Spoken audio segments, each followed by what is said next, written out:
नमस्कार दोस्तों, आप सभी का दिशा मित्र एजुकेशन में स्वागत है। आज मैं आपको बताने वाला हूं कि जीवन प्रमाण पत्र क्या है। इसको जो है ना डीएलसी डिजिटल लाइफ सर्टिफिकेट भी बोलते हैं।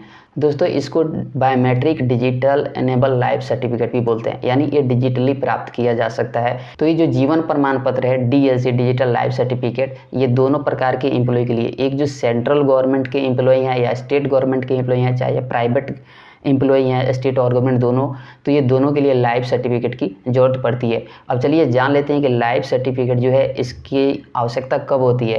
तो इसकी आवश्यकता जब होती है, चाहे आप गवर्नमेंट में हो या प्राइवेट में हो, जब आप सर्विस करते करते 58 साल की एज पूरा कर जाते हैं, यानी जब आप सर्विस से रिटायर हो जाते हैं, रिटायर बिल्कुल कंपनी से या प्राइवेट से रिटायर हो या गवर्नमेंट सर्विस से रिटायर हो, तब जाकर के इस लाइफ सर्टिफिकेट की आवश्यकता पड़ती है।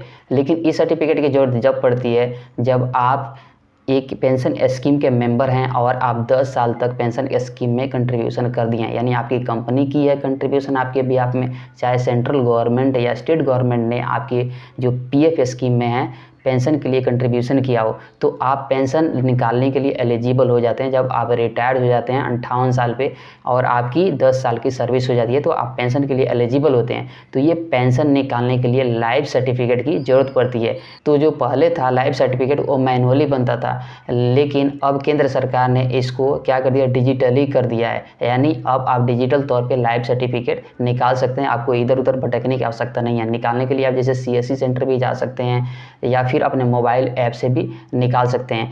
तो ये जो लाइफ सर्टिफिकेट है तभी आवश्यक है जब आपकी 58 साल की सर्विस पूरी हो गई है और 10 साल आपने ईपीएस स्कीम में कंट्रीब्यूशन कर दिया है, तो आप एलिजिबल हैं पेंशन निकालने के लिए। उस स्थिति में आपको जीवन प्रमाण पत्र डीएलसी डिजिटल लाइफ सर्टिफिकेट की आवश्यकता पड़ेगी, तभी आप पेंशन निकाल सकते हैं। ये जो डिजिटल सर्टिफिकेट है आप सीएससी सेंटर से भी प्राप्त कर सकते हैं। आपके हर जगह एरिया में एक सीएससी सेंटर है, आप जा करके गूगल पे सर्च कर सकते हैं आपके नज़दीक में सीएससी सेंटर कहाँ है, वहाँ पर आपको आराम से ये लाइफ सर्टिफिकेट इशू हो जाएगा। या फिर चाहते हैं खुद से बनाना, तो आपको एक जो बायोमेट्रिक के जो सिस्टम है उसकी ज़रूरत पड़ेगी और एक मोबाइल पर आपको एप्लीकेशन डाउनलोड करना पड़ेगा। एप्लीकेशन का नाम है जीवन प्रमाण पत्र। ये जो है सेंट्रल गवर्नमेंट द्वारा ये ऐप बनाया गया है। आपको उसको एंड्रॉयड मोबाइल में डाउनलोड करना है और उस बायोमेट्रिक जो है मशीन को उसको अटैच करना है। उसके बाद आपकी जो है अंगूठा को वेरिफिकेशन किया जाएगा। आपको उस बायोमेट्रिक मशीन पे जो है अंगूठा लगा कर वेरीफाई करना है। एक ओटीपी जाएगा, ओटीपी को जो है वेरीफाई करके आप उसको आगे बढ़ करके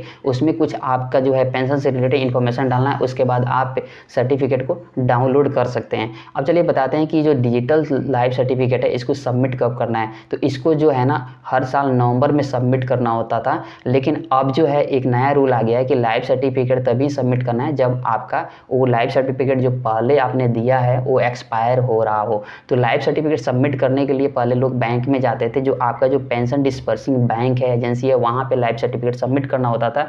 लेकिन अब आप क्या कर सकते हैं कि उमंग ऐप अपने मोबाइल में डाउनलोड करके उसी से जो लाइफ सर्टिफिकेट आप आराम से सबमिट कर सकते हैं। आपको कहीं भागने की जरूरत नहीं है। उसमें आपकी जो पेंशन पेमेंट डिस्बर्सिंग बैंक है वो उसमें भी होगी, आपको उससे सेलेक्ट करके सबमिट वहीं पे आप कर सकते हैं। तो ये जो लाइफ सर्टिफिकेट है आप 10 दिन या 15 दिन पहले एक्सपायर होने से पहले आपको सबमिट करना पड़ेगा। आपको नवंबर दिसंबर, ऐसा जो पहले नवंबर में टाइम था, ये जरूरत नहीं है कि नवंबर में सबमिट करना। जब आप देखें कि आपकी जो लाइफ सर्टिफिकेट है वो एक्सपायर होने वाला है, तो 10-15 दिन पहले आप सबमिट कर दें ताकि वो वैलिडिटी पीरियड में रहे और आपको पेंशन निकालने में कोई दिक्कत ना हो। तो चलिए दोस्तों, ये था लाइफ सर्टिफिकेट के बारे में कुछ जानकारी। आशा करते हैं कि आप इसे समझ गए होंगे और मिलते हैं आगे कोई और वीडियो में। तब तक के लिए नमस्कार और बाय। अगर इससे संबंधित कोई आपके मन में क्वेश्चन हो या कुछ पूछना चाहते हैं तो आप हमें वीडियो के कमेंट बॉक्स में पूछ सकते हैं, हम उसकी रिप्लाई जरूर करते हैं। सारी कमेंट की हम रिप्लाई करते हैं, ऐसा मत समझिए कि रिप्लाई नहीं करते हैं। तो चलिए नमस्कार, बाय।